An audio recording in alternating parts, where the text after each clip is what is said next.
Assalamualaikum warahmatullahi wabarakatuh. Kami dari kelompok 12. Di sini kami akan memberikan tutorial mengedit menggunakan Adobe Photoshop. Video ini disusun oleh Nah, apa itu Adobe Photoshop?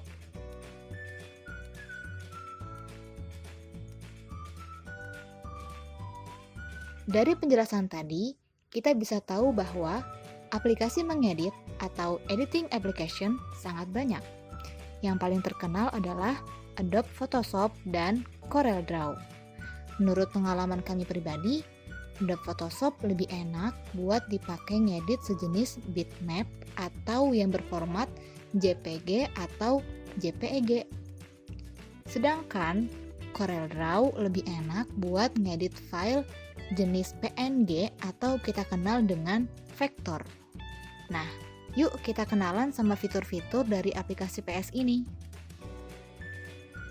Oke guys, jadi di sini aku mau ngejelasin fungsi-fungsi dari toolbox-nya ini.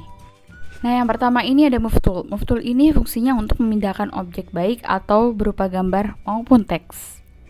Nah, yang kedua ini ada Marquee Tool. Nah, yang pertama itu ada Rectangular Marquee Tool yang berfungsi untuk membuat seleksi berbentuk segi 4. Elliptical Marquee ini berfungsi membuat seleksi berbentuk lingkaran atau oval. Single Row Marquee berfungsi membuat seleksi berbentuk garis horizontal. Dan Single Column Marquee berfungsi membuat seleksi berbentuk garis vertikal. Nah, yang ketiga ini adalah Lasso Tool. Lasso Tool itu isinya ada Lasso Tool, Polygonal Lasso Tool, dan Magnetic Lasso Tool. Di Lasso Tool ini berfungsi membuat seleksi sesuai dengan gerakan mouse. Polygonal Lasso Tool berfungsi membuat seleksi garis lurus. Magnetic Lasso Tool berfungsi untuk membuat seleksi sesuai bentuk objek. Nah, yang keempat ini ada Quick Selection and Magic Wand Tool. Nah, yang pertama ini ada Quick Selection Tool yang berfungsi membuat seleksi dengan cepat sesuai objek. Dan yang kedua, Magic Wand Tool berfungsi membuat seleksi pada objek yang memiliki warna yang sama, tapi bisa diatur toleransinya pada option bar. Nah, di Grouping and Slice Tool ini ada Group Tool, Perspective Crop Tool, Slide Tool, dan Slice Select Tool. Group Tool ini berfungsi untuk memotong berbentuk persegi 4 atau persegi panjang. Perspective Crop Tool berfungsi untuk memotong yang bentuknya bisa disesuaikan. Slice Tool berfungsi untuk membuat potongan-potongan gambar. Slice Select Tool berfungsi untuk memilih potongan gambar jika kita ingin menggesernya. Nah, yang keenam ini ada Eyedropper Tool. Yang isinya ada Eyedropper Tool, 3D Material Eyedropper Tool, Color Sample Tool, Roller Tool, Node Tool, dan Count Tool. Eyedrop Tool ini berfungsi untuk mengambil sampel warna pada gambar dan menyimpan di box warna. Roller Tool berfungsi untuk mengukur panjang. Node Tool berfungsi untuk membuat catatan pada gambar. Nah, selanjutnya ada Brush and Patch Tool. Yang isinya ada Spot Healing Brush Tool, Healing Brush Tool, Patch Tool, Content Oval Move Tool, dan Red A Tool. Spot Healing Brush Tool berfungsi untuk menghilangkan bagian tertentu di gambar dengan cara menyamarkan warna di sekitarnya. Healing Brush Tool berfungsi untuk menduplikat bagian tertentu sesuai dengan gerakan mouse.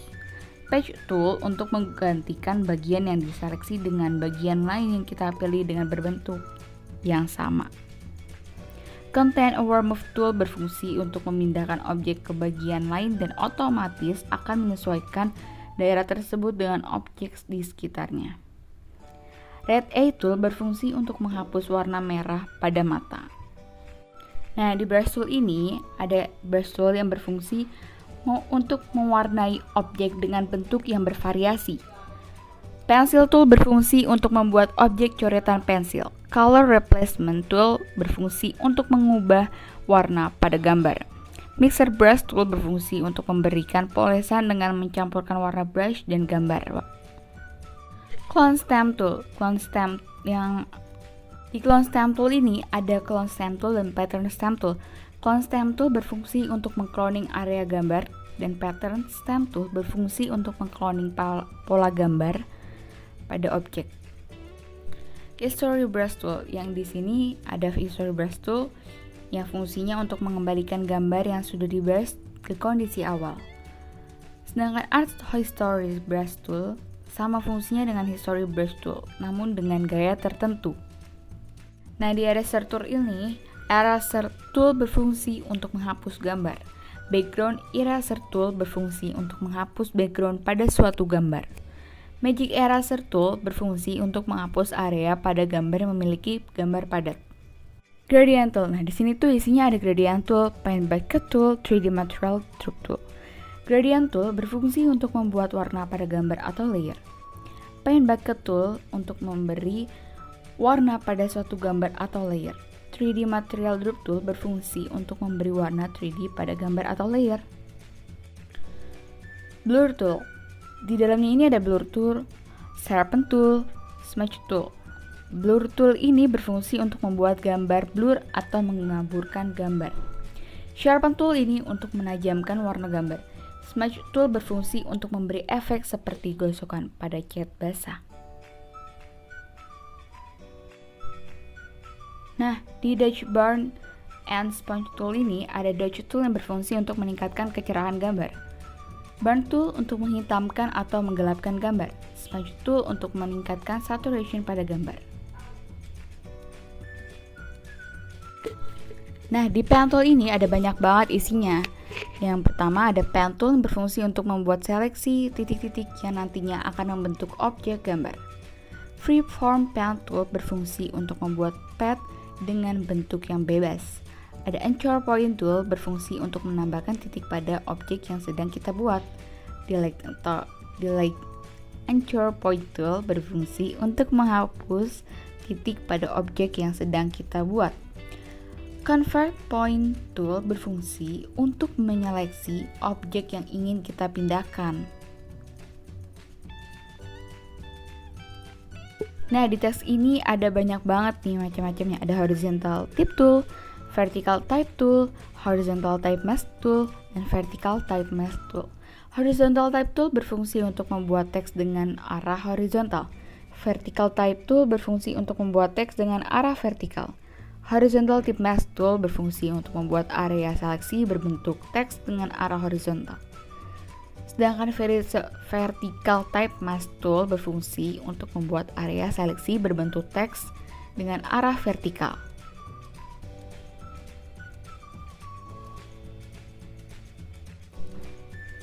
Di Pad Selection Tool, ini berfungsi untuk memilih objek pad. Sedangkan Direct Selection Tool berfungsi untuk memilih titik-titik atau poin pada suatu objek pad.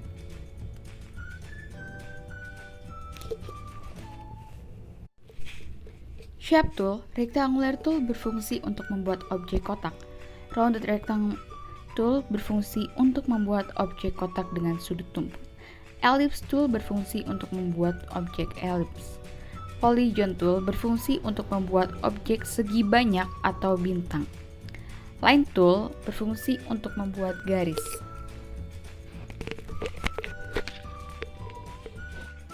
Nah, di Hand Tool ini berfungsi untuk menggeser tampilan gambar dalam dokumen saja. Rotate View Tool berfungsi untuk memutar tampilan gambar dalam dokumen kerja. Nah, yang terakhir ini Zoom Tool. Zoom Tool ini berfungsi untuk memperbesar dan memperkecil tampilan gambar dalam dokumen kerja. Oke, itu aja fungsi-fungsi dari toolbox yang ada di samping. Terima kasih. Nah, setelah mengenal fitur-fiturnya, kita akan tutorial mengedit foto. Pertama-tama, kita buka dulu aplikasi Adobe Photoshop yang udah kita install. Jadi ada dua cara buat menginstal. Bisa kita lewat browser dengan lewat situs kuiha.com atau bisa lewat website-website yang dapat dipercaya dan bisa kita dapatkan versi cracknya. Kedua, kita juga bisa membeli CD installer yang dia sudah berupa ada Photoshop Pro. Maka sebenarnya kelebihan dan kekurangan dari dua cara ini adalah kalau kita menggunakan versi cracknya biasanya suka ada masalah-masalah seperti misalnya kita harus mengupdate per setiap kali kita membuka aplikasi Adobe Photoshop atau masalah-masalah yang lainnya. Sedangkan kalau kita beli versi CD installer yang Pro-nya, maka kita sudah mendapatkan fitur lengkap dan jarang sekali atau bahkan tidak ada masalah terkait pengoperasian Adobe Photoshop. Sekarang di sini saya sudah mempunyai Adobe Photoshop yang 2017 dan ini versi Pro-nya. Nah, terus di sini saya akan membuka file foto, di sini file, kemudian open. Oke, kita lihat di sini. Cari fotonya. Nah, saya akan mengedit foto Andina. Oke, sekarang kita langsung ke fitur. Nah, ini fiturnya namanya Create New Fill or Adjustment Layer. Di sini sudah banyak kolom-kolom yang bisa kita gunakan.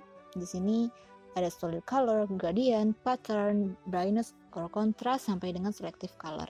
Di sini bisa kita gunakan, kita bisa mainkan sesuka kita dan seserk kita. Nah, saya akan tutorial bagaimana membuat filter ya, filter ke foto ini. Jadi kita langsung aja, terserah kita mau mulai dari mana.